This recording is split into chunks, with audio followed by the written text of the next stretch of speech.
you will never feel successful unless you create your own definition of success. People ask you at a cocktail party how you're doing, and you say, "Oh, I'm busy," and that's like, I'm important. You need to take an action, but the action doesn't have to be so dramatic. And that is an important distinction for your life, because it means that you should be chasing the things that require you to earn them. Understanding your enough life is really where I ground things. An enough number is very challenging.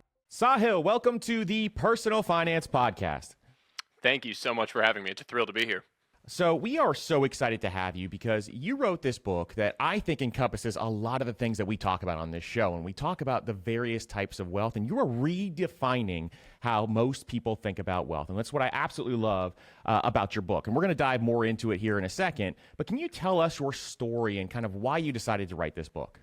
Yeah, absolutely. Well, I appreciate the invitation to be here and to share this message. And I think that, for a lot of people out there, especially money-minded people, which I would bucket myself into, it's a really important message. So the work that you are doing, I highly appreciate and excited to be able to share the message.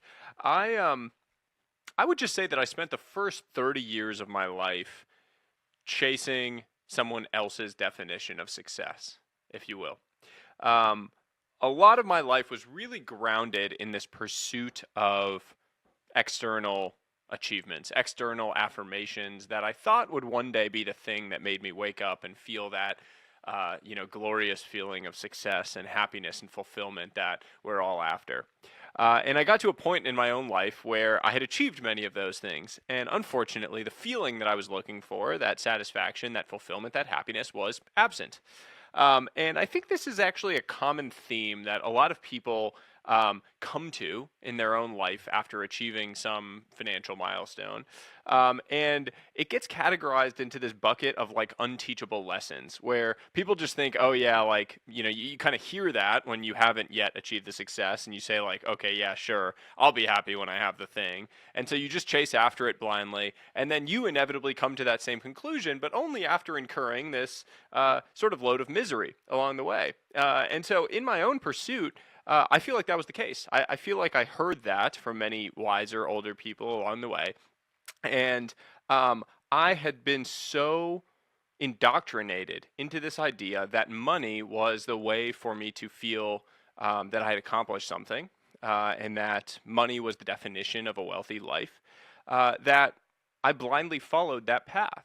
And what I've come to learn in my own journey is that you will never feel successful unless you create your own definition of success.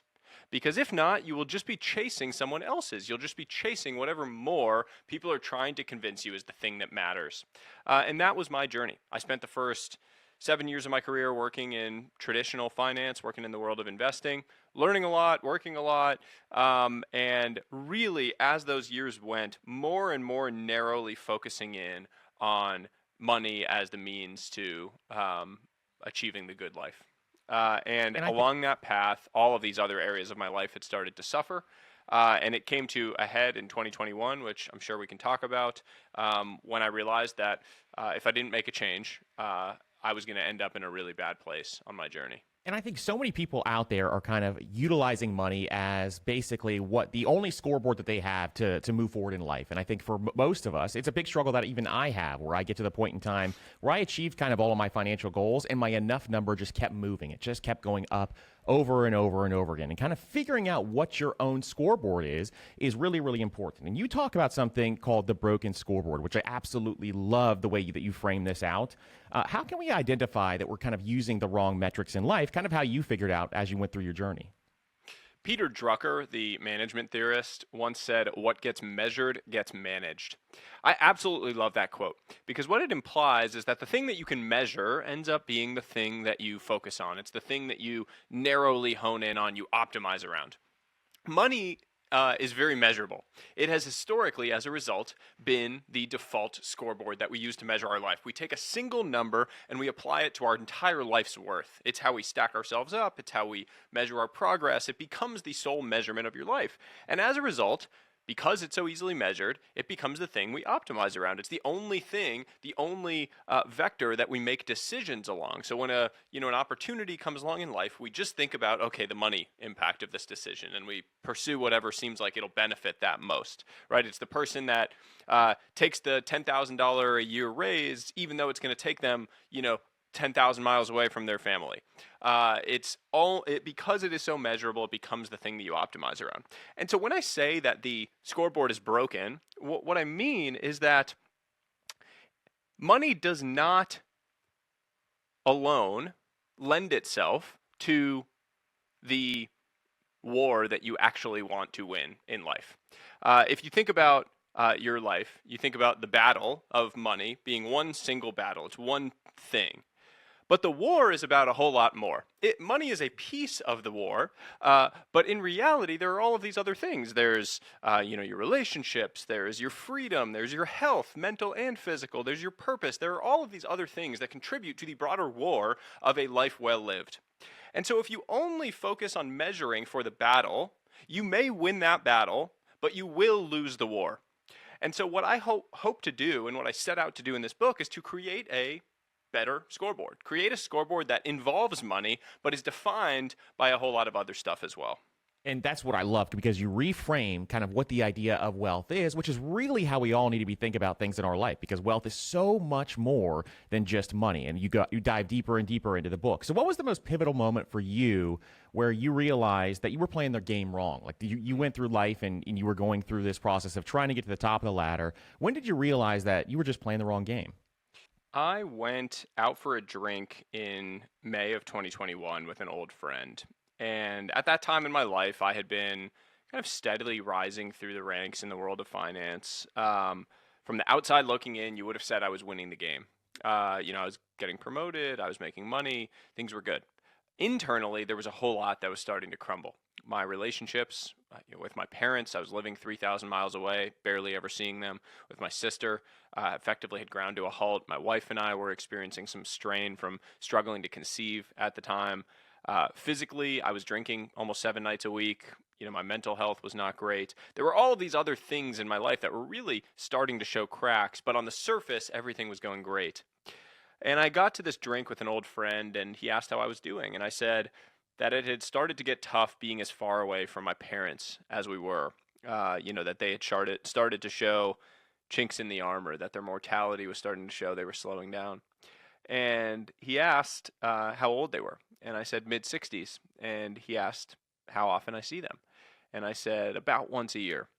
And he just looked at me and said, okay, so you're going to see your parents 15 more times before they die. And I just remember feeling like I had been punched in the gut. I mean, the idea that the amount of time you have left with the people you love most in the world is so finite, so countable, that you can put it onto just a few hands. That shook me to the core.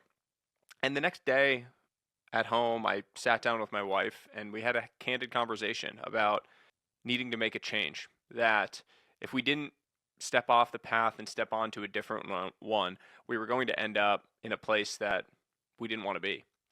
And within 45 days, I had left my job. We had sold our house in California and moved 3,000 miles to be closer to our parents on the East Coast. And that was really the start of this entire journey that's led to being here and publishing this book. That whole idea of rejecting that default definition of success and stepping on and trying to create our own path, trying to understand what were the things that we truly cared about so that we could build our life around them.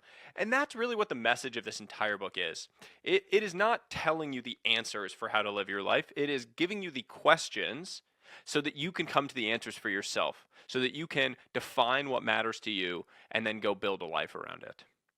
And for those listening, the questions that Sahil has in this book make you really think deeply. I mean, you go through your entire life, and there are so many different ideas that you can just spark from asking yourself these questions. And so I loved going through some of those questions, just kind of really thinking deeply about them, because it really can absolutely change your life. And what I love about what you did is you went from, going on this path of, climbing up the ladder and doing all these different things where on the surface it looked really good. And then you realized and kind of did a life assessment, and you took action, and in 45 days made a massive change in your life based on some of the information that you kind of figured out. So I absolutely love how quickly you took action. So for anybody out there listening who's going to listen to kind of some of the things that we're talking about here and who's going to read this book, I think that just seeing how quick Sahil took action is just such an inspiring thing. So first, one of the areas that we talk about here is time wealth. And time wealth is something that is so incredibly valuable for a lot of people. We need to understand kind of how to utilize our time wisely, and there's so many different factors that go into that. So why is time wealth so often overlooked, and how can we reclaim our busy lives? I think everybody out there is kind of talking about how busy they are. Everybody I talk to, every friend that I have is just says, oh, I'm just so incredibly busy. So how do we kind of reclaim some of our time back? Well, busy has become this kind of pseudo dystopian status flex in modern, especially Western culture, where being busy has been like held with this badge of honor. Like people ask you at a cocktail party how you're doing, and you say, "Oh, I'm busy," and that that's like I'm important, and I must be doing well if I'm so busy, and it's funny, right? Like I would think the goal should be to be anti-busy, to have freedom, to or if you are, I guess if you are busy, it should be on things that you truly care about, that are like truly motivating to you, not sitting around emailing and being in meetings all day with people that you don't necessarily like. So there is a reframe that needs to happen there. When it comes to time wealth, I think the first piece of this is awareness, and it's awareness of the incalculable value of your time, how time is your most precious asset. You kind of hear that, especially when you're young. People tell you, oh, your time is so valuable. And you hear it and it goes in one ear and out the other.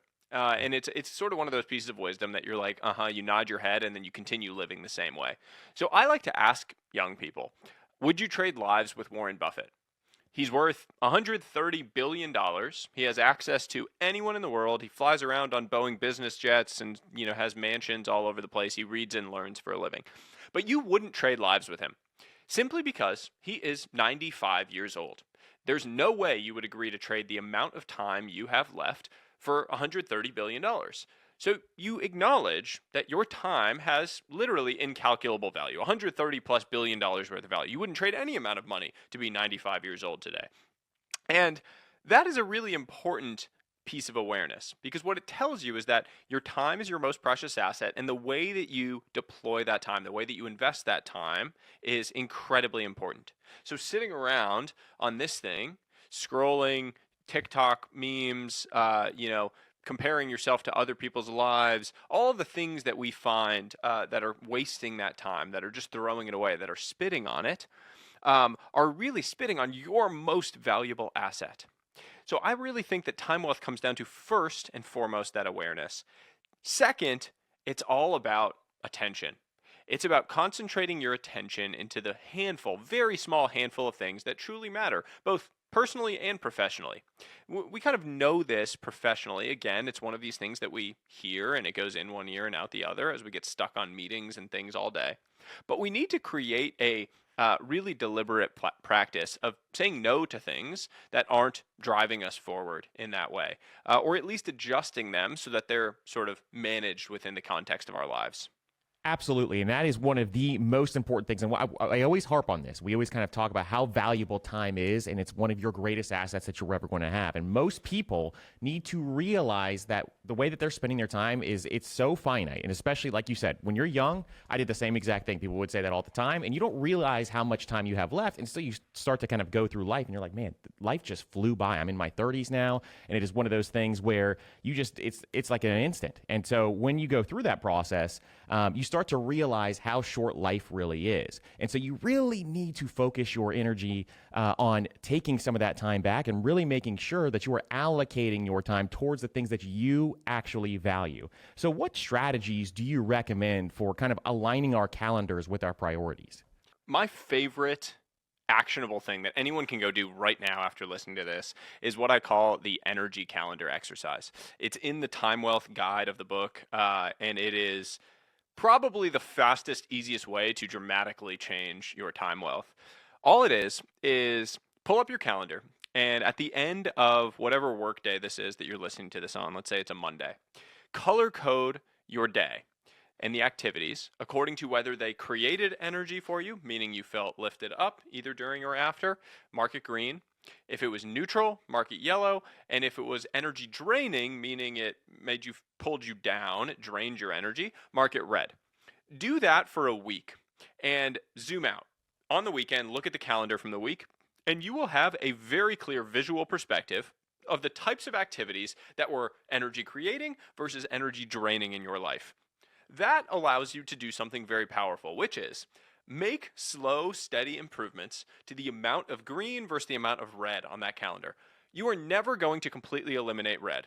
If you can, I want to trade lives with you. Red and energy drainers, part of life sometimes. But you can work to improve the ratio of energy creators to energy drainers, which has a dramatic impact not only on how you feel, but also on your output. Because when you lean into things that create energy for you, you drive the best outputs in your life. That is a fact of life. The things that pull you, the things that you are very interested in, which are the energy creators, those are the things that are going to drive the asymmetric outcomes in your life. So by leaning into them more and leaning away from the things that are draining you, you can create better outcomes, the 10, 100,000x outcomes in your life. The most common pushback I get, especially from people working in a traditional corporate job, is, oh, I can't do that. I'm not an entrepreneur. I don't control my time. I have to do these things. You are always more in control of your calendar than you think. I first did this when I was working an 80 to 100 hour a week finance job. And I'll give you an example of the simple way that I did it. I found when I first did this exercise that phone calls and Zoom meetings were the most prevalent energy drainer in my life. What I knew, though, was that walking calls, taking the same phone call while on a walk, was energy creating for me. I liked being outside. I was more present. I couldn't multitask and send emails while I was on a phone call if I was on a walk. So for a variety of reasons, much better. I was able to take about half of my phone calls from a week and start doing them while out on walks. So suddenly, my calendar, which had previously looked like a lot of red, had a whole lot more green on it, which at the end of the week made me feel a lot better. I had better phone calls with those people because I was more present, more active on them, and it starts to create better outcomes. So even when you are in a traditional track, even if you're an analyst on a traditional track and very junior on the ranks, you can still really think critically and make small tweaks that improve the quality of your energy during the course of the week. And I love those small tweaks. And just you talking about, doing the phone calls while you're walking, you're doing a number of different benefits right there. A, you're working on your health wealth, which is one of the best things that you can do overall. But B, just kind of making those minor tweaks can make something so much better and just make your day so much more improved, which I absolutely love.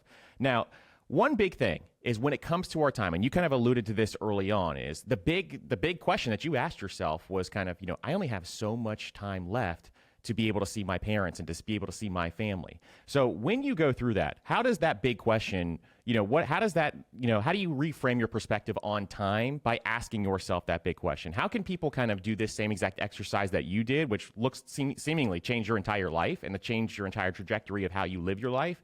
How can people ask themselves that same question to figure out, hey, how much time do I have left with my family? And how do they reframe that so they can change the way they spend their time? The first time I came across this after that was a blog post from an author who's now become a friend named Tim Urban. And Tim had this whole framing that the amount of time you had left is not just time. It could also be framed in moments, the number of times that you do certain things. Or it could be moments with a loved one. It could be the number of walks on the beach, the number of ice cream, your favorite ice creams that you get, all of these things. Really what this comes down to is just simple math. And that was the simple math that my friend had done when we sat down and had that drink, which was my parents were 65. I was seeing them once a year. Average life expectancy, let's just say, is 80 years old. You subtract 80 from 65, there's 15 years. I was seeing them once a year. 15 times once a year is 15 times. You can do that same math either in your head or on a little piece of paper for a lot of these things in your life. And it's not just the number of times you're going to see your parents before they're gone, although I think that's very impactful. It could also be like the number of annual trips you're going to do with your best group of friends. I mean, I think about that all the time. Since leaving college and not being all together again, How often are you able to get together with your group of best buds from those years? It starts to dwindle. And like, you get the wedding years where you all get together for the weddings and the bachelor parties, but now we're in our 30s and we don't have those moments as regularly. Maybe we get a set of second weddings, maybe we don't, but like, you start to basically realize that unless someone forces the issue, you're not going to see these people that many more times in your life, which is really a scary thought. And so the call to action around all of this is you can be the catalyst. You actually, again, have much more control over these numbers and over this math than you think. I had 15 more times with my parents before they were gone. We took an action, a dramatic one at that, and that number now is in the hundreds. I see my parents multiple times a month now. They're a huge part of my son's life. I mean, we dramatically impacted that number by taking an action. And so, as you said at the beginning, how quickly we took an action. There's an important point here, which is you need to take an action, but the action doesn't have to be so dramatic. I didn't have to, move across the country. It could have been as simple as we're going to commit to seeing my parents 4 times a year. We're going to make an increased effort to make that a more significant priority in our life. We're going to reframe how much we focus on that in our life. And the 15 would have turned to 60, right? A meaningful improvement on that. So we didn't have to necessarily take such a dramatic action. We just had to take an action. And that rule applies to all of these areas of life. I'm not telling you that you have to completely uproot your entire life and change all of these things. What I am telling you is you need to do something. You need to do something to invest in each of these areas in the same way that you know to invest in your financial wealth. Because, we're all money people. Everyone listening to this, you know that if you invest $10 today, it's better than investing $0 today, because it's going to compound into the future. That anything above 0 is going to compound into the future. That same rule, that same mindset applies to all of these areas of life. Doing some tiny thing today, some tiny action for your social wealth, your relationships, that is going to compound into the future. Doing some tiny thing for your clarity of mind, that is going to compound into the future. Doing some tiny thing for your physical health, going for the 15-minute walk instead of doing nothing, is going to compound into the future. So you need to create that mental shift. You need to reframe this in your mind to understand that all of these areas compound in the exact same way that any financial asset will. 100% agree. And I think just taking those small actions up front, and just the ones that you really want to focus on, just start taking those steps towards improving in those areas, and it can make a massive, massive difference long term in your life. And you mentioned Tim Urban talking about, even the time value that he talked about. When I originally read that blog post where he kind of colored in all the different blocks of how many weeks you have left, I remember I printed out my own and I went through and like kind of did the whole thing. And it is absolutely amazing when you visually see just how much time you have left in weeks and you kind of map it all out. It is just so crazy to see. And it kind of changes your perspective on pretty much everything. It definitely now, the next does. thing you have, it's crazy. Now, the next thing you have is social wealth. And social wealth is a huge one for a lot of people, where as we get older, I think a lot of people begin to neglect this area of their life. Specifically, they get busy or they have kids, and all these different things can happen. So how do you kind of define, creating meaningful relationships in the context of social wealth? I really think of social wealth as being about your depth and breadth of relationships. It's depth with a few, and then breadth with something larger. The larger circles, whether it's looser friends, acquaintances, communities, spiritual groups, things that are sort of bigger than the self that you are connected to. And social wealth is governed by those two things primarily. And it starts with the foundation of depth. It is a few people that you have true, deep, meaningful, loving relationships with. People that you can call at 3 a.m. and they will show up for you. And that's not going to be 10 people. So you don't need to worry about it being 10 people. It might be one person. It might be 2. It might be 3. If you're lucky, it's 5. And the reality is you need to know who those people are so that you can cherish them and invest in those relationships in a very methodical and a very pronounced way. Because those relationships are the ones that are going to be the roots in your life. They're going to exist across the different seasons, and they're going to persist. That depth is only built through vulnerability, shared struggle through truly being in the mud with people. You don't just magically have depth with someone, it's found through shared struggle. Shared struggle scientifically releases oxytocin, which creates feelings of love and connection. It's very important. That's why when you go through traumatic events with certain people in your life, you actually come away with a feeling of connection with them oftentimes. It's why, military vets, when they come back, those teams are so strong in those bonds because they've shared this really powerful struggle. Um, that is a really overlooked area of life, and it is so critical, both scientifically and anecdotally, to building a happy, healthy, wealthy life. There is scientific evidence that the strength of your relationships actually determines your health outcomes. The Harvard study of adult development is this incredible study conducted over the course of 85 plus years. They followed 2,000 plus lives. They found that the single greatest predictor of physical health at age 80 was relationship satisfaction at age 50. It wasn't cholesterol, it wasn't blood pressure, it wasn't smoking or drinking habits. It was how you felt about your relationships that impacted your physical health outcomes. So we know that the people we choose to surround ourselves with determine our health and happiness in so many ways. And yet, we don't invest in those relationships in the same way that we think to invest in financial things. We have a friend of the show who comes on. His name is Jordan Grummett, and he is a hospice doctor. And so when he comes on, we have conversations about like what people regret at the end of life and some of the things that they kind of talk through. And one of the biggest ones, it's always social wealth. It's always that they didn't develop the relationships that they wanted. And it is so interesting to kind of listen to some of those things that they kind of talk through. And I think you are absolutely right. It is one of the most neglected areas for most people's lives is because they don't think through this process. And so what we see a lot is a lot of people kind of chase social status instead of genuine connections. How can we make sure that A, we're not chasing that social status, but B, that we're actually creating these genuine connections with other people? Status is an interesting thing because it is a part of life, a natural part of life, and it is reality that we are status-seeking creatures. It's how we've organized ourselves historically, and it's actually a really useful social tool. And it's something that I explore in the social wealth section of the book is this distinction between bought status and earned status. So the whole reason that you seek status is because you are seeking the respect and admiration of people you care about, of people around you. You want their respect and admiration. And that will help you in a variety of ways in your life. But a lot of people seek to buy that by getting fancy things, right? It's the watch that you buy, or the car, or the house, or the club membership, whatever those things are. And C.S. Lewis, the author, has a really beautiful framing of this, as he calls it the inner ring, which is the idea that at every single layer, there's just another inner ring that you decide is what you need. So you're outside the club and you see there's a velvet rope area, and so then you want to get there. And you get to the velvet rope area, and then you see there's a back room, and you're like, oh, I really want to get there. And then you get to there, and you see there's a private. And so at every layer, you continue to peel the onion until there's nothing left, and you've chased this thing that was really flimsy.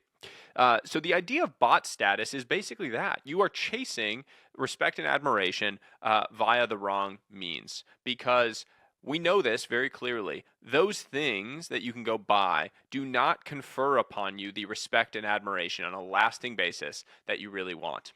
They don't. They don't work. No one has ever garnered themselves deep, lasting respect and admiration via some fancy thing. What does confer upon you that respect and admiration are things that you have to earn. It is the true, deep things. Building something of value will confer upon you that respect and admiration. Having a whole lot of money will not. Actually, the best example of this is like a person who wins $1 billion lottery will not suddenly be respected and admired just because they have $1 billion. The person who builds $1 billion company and earns $1 billion will be respected and admired because it was earned. It was through real long-term hard effort versus luck. And that is an important distinction for your life because it means that you should be chasing the things that require you to earn them, the things that are more lasting, as I talk about in the book. Absolutely. And that is one of the, I think the most important things is just kind of making sure that you don't neglect that area. I think it is really, really important for a lot of people. Now, you kind of talk through the Harvard study of adult development in the book as well. And why do you consider it to be the most impactful study of 100 years, of the last 100 years? I just think that that idea of the fact that relationship satisfaction was the most important thing in terms of determining your health and happiness in life is so profound. I mean, we all chase all of these other things. We neglect relationships. We actually turn off relationships, and you're told that you should turn off relationships while you focus on these other things. When in reality, an investment in relationships is what is going to pay dividends for the entirety of your life. Exactly, and I think that is one of the things that when you dive into that in the book too, I think it's just so powerful. Just kind of seeing the message that comes out of that for sure. Now, the next one I'm going to talk about is mental wealth. Now, mental wealth is one I don't think a lot of people talk or think about as much as they probably should. Because mental wealth is something that can really, create fulfillment in your life in a bunch of different ways. And one thing you mentioned, Buffett and Munger, we are huge fans on this podcast of Buffett and Munger, and just kind of think through, I love the way that they kind of they read all the time, they get to learn all the time, and they're curious about so many different things. And so why is it important to kind of cultivate curiosity, and why is it so integral to mental wealth? Curiosity is the real fountain of youth. Fortune really does favor the curious. People that are curious throughout their lives, that pursue their interests with no real end in mind, end up achieving the greatest ends. And you don't really know how it happens, but it just does. People that lean into their interests, success really follows interest in life. And so, I often think that like we spend all this time and energy trying to be interesting, when in reality, the success in life that you are looking for comes from being interested. It comes from leaning into things, comes from pursuing things that really matter to you, that energize you. I think Charlie Munger is one of the greatest examples of that, and it was true throughout his entire life and career. Leaning into things that you were interested in, creating space in your life to actually pursue those things is the challenge. Most people don't actually have the space in their life to pursue the things they get curious about. And so you go like watch a little kid and how they pursue the world. They're so curious, and they have the space to pursue those curiosities. There's nothing stopping them. We need to make sure that we have that space in our lives where we can pursue our curiosities, where we can wrestle with these bigger questions, where we can dive down those rabbit holes. That is what allows you to kind of pursue this hero's journey life arc that you are on.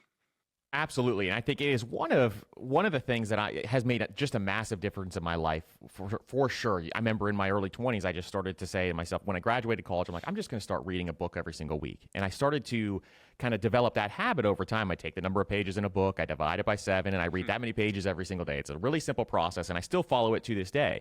And it is one of the things that I think should absolutely change my life. It accelerated my path in career development and accelerated my path in business and so many different things that I've done. And it was just having that curiosity and wanting to understand more about very specific things, and then taking action on that has been so incredibly powerful. So people, even like you said, if you don't even have a ton of time, carve out 30 minutes, an hour a day, and then find ways to develop your mental wealth to grow yourself going forward over time. I think it's one of the most powerful things that you could do, because you're investing in yourself when you do that, which is so important. So when someone is kind of going through this process and they want to start developing, more curiosity, they want to develop their mental wealth, what are some questions you start to ask yourselves regularly to unlock some of that growth in your life? Yeah, I have this monthly ritual that I call a think day. It's a adaptation of Bill Gates, who started in, I believe, the 1980s, doing something that he called a think week, where he would go off the grid, rent like a cabin, and spend the entire week just reading, thinking, and learning. And it gave him the space to contemplate some of the bigger questions around Microsoft's trajectory. And he attributes these think weeks to a lot of the progress that they made along their journey. You can do something similar in your own life, both personally and professionally. And that's what the Think Day is. You take a couple hours once a month and go somewhere that's outside of the norm for you. Go to a coffee shop, rent a house if you want to, just get out of your normal routines and normal headspace, and ask yourself a handful of bigger picture questions about your life. I'll share a couple here, but in the book, there's these 8 question prompts in the Think Day guide item that I really like to use. The couple that I think are really impactful. One, If a third party observed you for a week, what would they say your priorities are? This is interesting because there are two types of priorities in the world. There are the priorities you say you have, and then there are the priorities your actions show you have. And sometimes there's a big gap between the two, what you say versus what your actions are showing. But you are not aware enough in the present to be able to identify that gap and close it. So this question forces you to zoom out and say, am I actually acting in line with the things that I say matter to me? And if not, let me start bridging that gap, changing my actions. Another one that I absolutely love is, if you were the main character in a movie of your life, what would the audience be screaming at you to do right now? We've all sort of like watched a movie or a television show where we just want to jump through the screen and grab the main character and shake them, and say, like, don't go down to that basement, or like chase the girl to the airport, don't let her leave, whatever the thing is. You are that main character in the movie of your life, and the audience would be screaming something at you right now. What is it? What is the thing that is blindingly obvious from the outside looking in that you are just ignoring, that you're too close to the details on, so you haven't been able to see the bigger picture? Asking yourself things like that, and there's 8 questions as I mentioned, will allow you to zoom out and just see the full field so that you can start to make changes, so that you can start to spark growth in your own life. And what I loved about those questions, too, is it makes you, like you said, zoom out, and then you kind of look at your time and the way that you're spending your time, and it kind of shows, hey, I'm voting with my time on some of these specific things. I want to change some of those things because my priorities are pointing in one direction, and you might want to change the direction of where you're going. So I loved that exercise, and that's something I do every single year as well, as I take at least one day and kind of think through some of this stuff, some of my priorities, how I want to direct those priorities. Usually it's really early in the year, and then kind of thinking through that process too. So I loved those questions in that book. It really kind of just makes you think through all of this, which is absolutely great. Now, you also talk about something called the power down ritual, which I absolutely loved. Can you talk about the benefits that it can create just from utilizing the power down ritual, and tell us kind of what it is too? I first came across the idea of a power down ritual from Cal Newport, author of Deep Work, one of my favorite books that he's written. He's also has been writing this blog for, I don't know, it's probably been 15 plus years. And I think I first read about the power down ritual maybe in like 2010 when I was in college. So it's been around for a while. And the whole idea is to actually have a sequence of events that sort of mark the end of your professional day, that allow you to power down at the end of a professional day. And the whole idea is that you can create a separation with this sequence of events where both sides of the line end up benefiting. The work side benefits because you are actually closing loops to end the day. The work side on the other side of it benefits because you're fresh the next day. And then your personal life benefits because you've actually created a clear boundary that you're going to uphold for your family life or your friends or whatever it is. Whole concept is you create, a short sequence of events. So it could be doing a quick scan through your emails and to-do list, closing the loop on any like very quick things that you can close the loop on, and then creating a list of the 2 to 3 priority items that you're going to hit on the next morning. Do those couple simple things and then initiate this power down ritual. So then you kind of just shut it off. And then once you're done with that, you're done with that for the day. Having that kind of ritual where it becomes a routine, similar to any morning routine that you create, is a really nice way to create that separation, create more space in your life, and get the benefit, as I said, on either side of it. It is a huge thing that I do now, too. It was one of the things that I originally, at the same time, about Reddit and deep work, and I think it is just one of those things that, has changed my life as well, because for the longest time, I would just kind of continue slowly working throughout the night and just keep on going. But when you have that shutdown, it is a really, really great ritual to go through every day that helps you kind of have that mental clarity so you can have time, especially when you have kids. You want to focus your time with your family and being, present with them. So I think it's so powerful. Absolutely. Now, the last one is financial wealth. So a lot of us who listen to this podcast know this is what we talk about all the time is financial wealth. And there is a lot of really great stuff that you have in this book on financial wealth as well. And one big one is the definition of enough. Now, this is something, admittedly, that I have struggled with pretty much my entire life. Like I said at the beginning, every time I feel like I set up my enough number or just what is enough, the scoreboard always continues to move. And it's one of the biggest struggles I have with money, and it has been for the longest time. And so why is it crucial to achieving, financial wealth, understanding what your enough number is and figuring out what that is? I've always loved that story about Kurt Vonnegut and Joseph Heller, the two authors, going to this billionaire's home in the Hamptons. And uh, Vonnegut asks Heller, how does it feel that the owner of this home made more money just yesterday than your most famous book, Catch 22, made in its entire lifetime? And Heller replies, yes, but I've got something that he'll never have. And Vonnegut asks, what's that? And Heller says, the knowledge that I've got enough. That idea of enough is such a powerful one because in the absence of a sensation of enough, you just keep chasing more and more and more. And that chase for more, when it's financial, is a very dangerous one. It leads people off the kind of rich yet miserable cliff that we see so many people go down. Understanding your enough life is really where I ground things. An enough number is very challenging because the human brain, what we do is we just kind of reset to the next baseline. So we hit a number and then we reset to whatever the next number is. Michael Norton, this Harvard Business School professor, actually did research around this where he asked a bunch of high net worth individuals worth from a million on through 100 million how happy they were on a scale of 1 to 10. And then asked how much more money they would need to be at a 10. And across the board, no matter what they were worth, from a million on through 100 plus, they all said 2 to 3 times as much, which makes no sense, right? It's like, you just are resetting. It's this mirage that, reappears off in the distance. So I really define it. And the reason that I lay out the exercise in the book is to understand what the enough life actually looks like. What are you doing? Where are you? How do you feel? Where do you live? What are you living in? Who are you living with? Who's around you? What are you thinking about? Truly identifying and understanding what that life actually looks like. And the reason I think that's important is because then that life is clear in your conscious mind. So when you start to get close to it, while I do still think that it is natural for it to creep up, that creep up will be a rational conscious movement rather than an irrational subconscious one. And that becomes much healthier because you're able to manage it. You're able to navigate it. And the other point that I would make here is just none of this is to say that you should stop pursuing financial success, that you should stop pursuing these things. It is to say that in order to achieve a win across the war of all of these areas in your life, the chase for more needs to be grounded in something beyond the financial.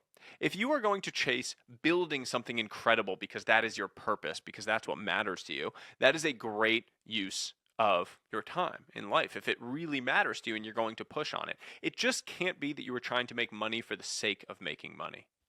Exactly. And I think that is one of my favorite parts of kind of what you talk about is having that enough life. And one way that I kind of even look at this a lot of times is when I feel my life kind of spiraling and my enough numbers keeps creeping up more and more and more. I know it's hard to target that number is I'll go through, hey, in that time frame, in my enough life, what does my perfect day look like? And you kind of map that out. And I'll do this multiple times a year just to kind of keep myself grounded in terms of like what I want my days to look like. And when you do that over and over again and you go through that exercise, all of a sudden it kind of helps you just think back through the process of what exactly that enough life needs to look like. And I go it over and over and over again. And I think it's really, really crucial just figuring out that number. I always have to recenter myself when it comes to this thing. And I think it's really, really powerful the way that you talk about it in the book. And now, how do we shift our financial mindset to use money as a tool? Because we talk about this all the time on the podcast is we say money is a tool and it helps you get that enough life, get to that point in time where you want to be. So how can you kind of utilize money as a tool in your eyes? I think measuring all of these other areas is the really important piece because as you start to measure these other areas of your life, you start to recognize that you can use money to drive growth, measurable growth in these other areas. And so in the book, I lay out, I call it the wealth score, which is the new scoreboard of measuring this broader picture of your life. You can also do an online version that'll give you a cool visualization at wealthscorequiz.com. And that's the whole concept is that as you start to measure these other things, now you can look and say like, well, that extra $100, I can actually deploy that into an investment in my health that's going to really improve my physical wealth. And I'm going to have a real routine there. Maybe it's a personal trainer. Maybe it's a meal prep service. Maybe it's that I want to invest in social wealth right now. And so I'm going to use money to create more experiences with people that I care about. Whatever those things are, measuring for the broader picture of your life is what unlocks you to actually think about them as as investable assets, as things that you can actually invest in to compound for the long term. And it's so important to kind of identify what you truly value in life, and especially in these various areas. And then, like you said, investing more dollars towards those things. That's an amazing way to spend your money and utilize it as a tool. Now, one big thing when it comes to building wealth is increasing your income over time and generating more income. And this comes down to really developing your skills and investing in yourself so that you can increase your income. In fact, I think income is probably the most important component when it comes to building wealth. Obviously, you got to keep your income once it comes in, but it is one that you really want to be growing over time. So what are some of those skills that someone can build to improve their income generation? I really think that salesmanship is the single most important skill. We overcomplicate a lot of things in life, and the reality is that at the core, there's like a few meta skills that really matter. Sales is a big one of those. You have to sell yourself in anything you do. I don't care what role you are in, both in your personal and professional life. You are selling your ideas, you are selling to customers, you are selling yourself to your bosses, you're selling yourself if you're a manager to your team below you. In the dating market, you're selling yourself to prospective mates. Like sales is at the core of everything. So really honing your ability to sell whatever it is critical. That goes sort of hand in hand with another meta skill that I think is important, which is storytelling. The ability to aggregate data, turn it into something that is a concise story, and then have that come out on the other side is essential. And I would argue that it's probably the meta skill that the most successful people in the world really have in spades. They're not the smartest people in their organizations, just brute force intelligence. They probably are the best storytellers. They probably do show the best ability to have a whole bunch of disparate data come in and turn it into something that makes sense on the other side. Is there anything that you've done, because you're an amazing storyteller yourself, and I think the way that you do, especially if nobody's ever read your newsletter before, it is absolutely amazing the way that you tell stories and integrate them into your frameworks. How can you improve your storytelling? I think that the fastest way is always practice. And the important thing with storytelling practice is as you practice and as you get reps, watch what makes the other person lean in. Meaning, watch what actually makes someone's eyes light up. If you were telling your story in your version and you notice that some little way that you said something gets the person to kind of go like this, like they just lean forward a little bit, or you see their eyes brighten or their eyebrows raise, it stands to reason that that really connected. And so as you continue to create reps and as you continue to iterate, hone in on that thing. Sort of deconstruct what it was in that moment that really sparked their interest and then lean into that over time. So really what that is just the idea of like you're gathering data points and you need to learn from those data points that you're gathering, and seeing what makes someone lean in is a really good way to do that. I love that because it's focusing on their cues and kind of the way that they respond to different things. So that's absolutely amazing for sure. Now, a lot of people right now, and it's very interesting to kind of watch, are stuck on that treadmill of financial comparison. You know, they want to keep up with the Joneses. You see all this happening all the time, and a lot of us are guilty of this. I saw this just recently where I saw a neighbor get a brand new car, and then 3 houses in a row got brand new cars within the same month. It was like it was so interesting to watch that whole thing happen. And so there's a lot of financial comparison going on with social media, with anything else in life. So how do people kind of combat if they're stuck on this treadmill of financial comparison so they can stop, feeling bad for themselves and kind of focusing on their own journey? It's a really funny thing about us as humans. You start asking yourself, how much of my life am I living for the pleasure of someone else? You're like, how many of the things that I'm doing or chasing are just to impress someone else out there? I have this test in the book that I call the bot status test. And it's before you buy something, ask yourself whether you would still buy it if you couldn't tell anyone that you did. If you couldn't show it on social media, if no one would ever see it, like would I still buy this watch, or would I still, do this private jet flight, or would I still buy this car, whatever it was, if no one could see it? Usually the answer is no. And that's a call to action to stop living your life for the benefit of others. If you love watch engineering, or if you love cars because they make you really happy, great use of money. Great use of money, because it'll actually create utility for you internally because you care about it. But if you're purely doing it because the neighbor got it and you want them to think you're cool, just rest assured that's going to be a race to nowhere worth going. 100% agreed. I love that question because it just reframes the way that you even make purchase decisions when you're kind of going through this. And for most people, the answer is going to be no. Morgan Housel has a great quote where he kind of talks through someone coming up and driving up in a Ferrari. And most people, what they think about is what they would look like in that Ferrari instead of actually thinking of how interesting or cool that person would be who is driving the Ferrari. And I think just kind of reframe. I remember seeing that. Sorry to cut you off. I remember seeing him talk about that at one point from his days as a valet. And I never can tell if it's true or not in my experience. I think that I actually think sometimes you do think, oh, look how cool that person is. Or you think like, oh, who is that? Who is that person in that car? But the thing that I have learned is that you are never impressing the person that you want to impress with that kind of thing. You know, you're like, the person that you want to impress is like already very successful. And really successful people are not impressed by your like fancy thing. They're impressed by you creating something of value or doing something interesting. And so it's actually counterproductive. You know, you're like, I feel like I heard this articulated somewhere. Like, like when you flex on a fancy car, you're impressing poor people. It's not impressing like the person that you are really trying to impress. And I remember thinking that was actually an interesting articulation of it. That like, the people that do that on social media, that like stand in front of private jets or like flex on cars, usually they're trying to sell a course to people that don't have money. Yep. They're not actually like, because no CEO of a big well-known company sees the person doing that and is like, oh wow, that person's really cool. So it's not really an effective way for getting, again, that respect and admiration that you really want.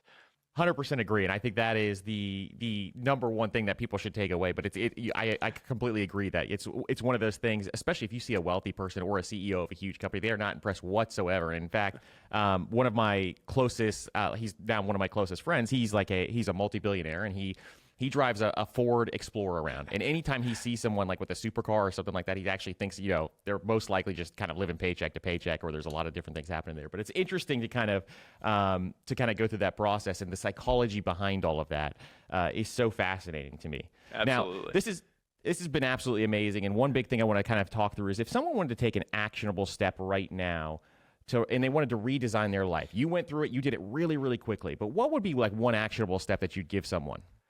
I think that the energy calendar exercise we talked about is a great first step. I really think that the most important thing that you can do is get a baseline assessment of this wealth score of how you're doing across this broader set of areas. You can do it, as I said, you can put it in the show notes. There's this online version. Obviously, I would love for you to buy the book and do it, but you can do a free online version as well, wealthscorequiz.com, and it'll give you an assessment of your baseline, where you stand on this broader life score across all of these areas. That then allows you to say, where do I want to focus during this season of life? It might be that you're in your 20s and 30s and you do want to focus on building financial wealth, which, by the way, in that season of your life is a great thing to focus on. But while you focus on one thing, you can't lose sight of everything else. You need to understand that anything above zero compounds. So while you might be really leaning into building your financial future, that doesn't mean that you should allow every other area to turn off. It just means you need to do the simple, tiny little daily investments that continue to compound those other areas.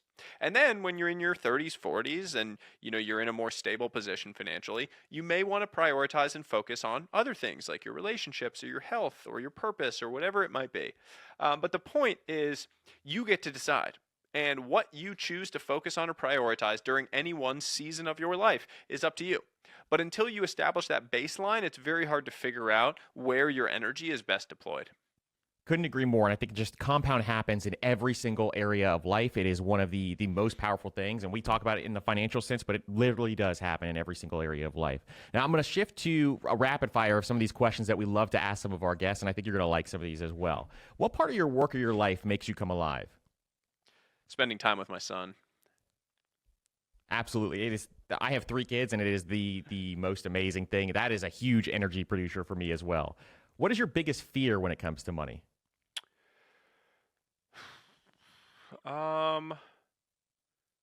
Getting blindsided by something that I hadn't thought about. That is a huge one for me as well. How do you plan to level up your finances this year?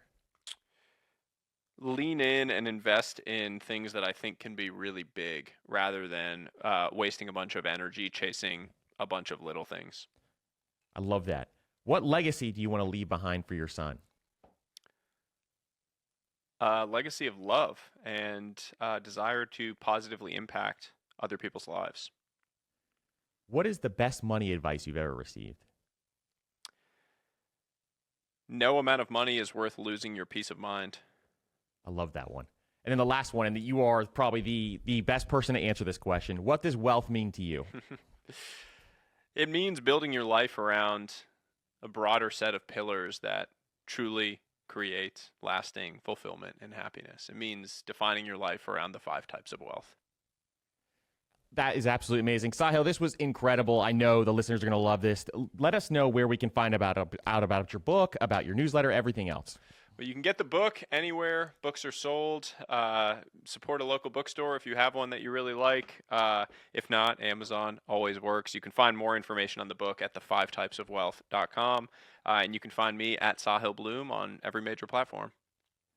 Absolutely. I encourage every single person to go out and get this book. It was by far the best book I've read in the last year. I absolutely love it. So I encourage every single person to reach out and grab that book. Sahil, thank you so much for being on this podcast. Thank you. That means a lot to me. Thank you so much.